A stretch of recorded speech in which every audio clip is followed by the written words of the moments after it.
Hey, it's Matt with AppliancePartsPros.com. Today we're going to show you how to test and replace the start capacitor on your GE top-load washer. It helps start the drive motor. If it's starting to get weak or has failed, it may not send power to the motor and the washer won't spin. Before we jump in, don't forget to like this video and subscribe to our channel for more practical appliance repair tips. Let's get started and get your washer back into working order. With over 2 million products in stock and the know-how to help you do it yourself, we are AppliancePartsPros.com. In this video, we're going to use a 1/4" nut driver, small flathead screwdriver, a meter that you can read microfarads with, and the test leads.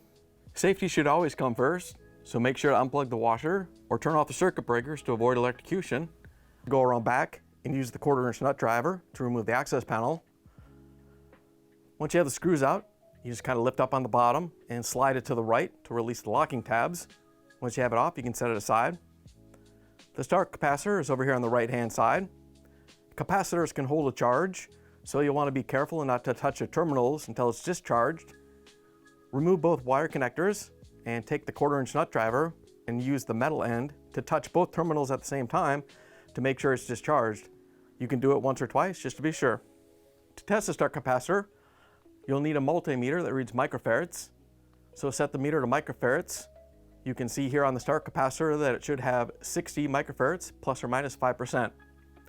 Touch a test lead to each terminal to read the microfarads. Once you have the wires off, to get the start capacitor out of the machine, we're just going to take the small flathead screwdriver and lift up on this tab right here and then rotate it and pull it off the washer. Here's the old start capacitor and bracket next to the new one. If you already have one of these, great. If not, you can get it at AppliancePartsPros.com.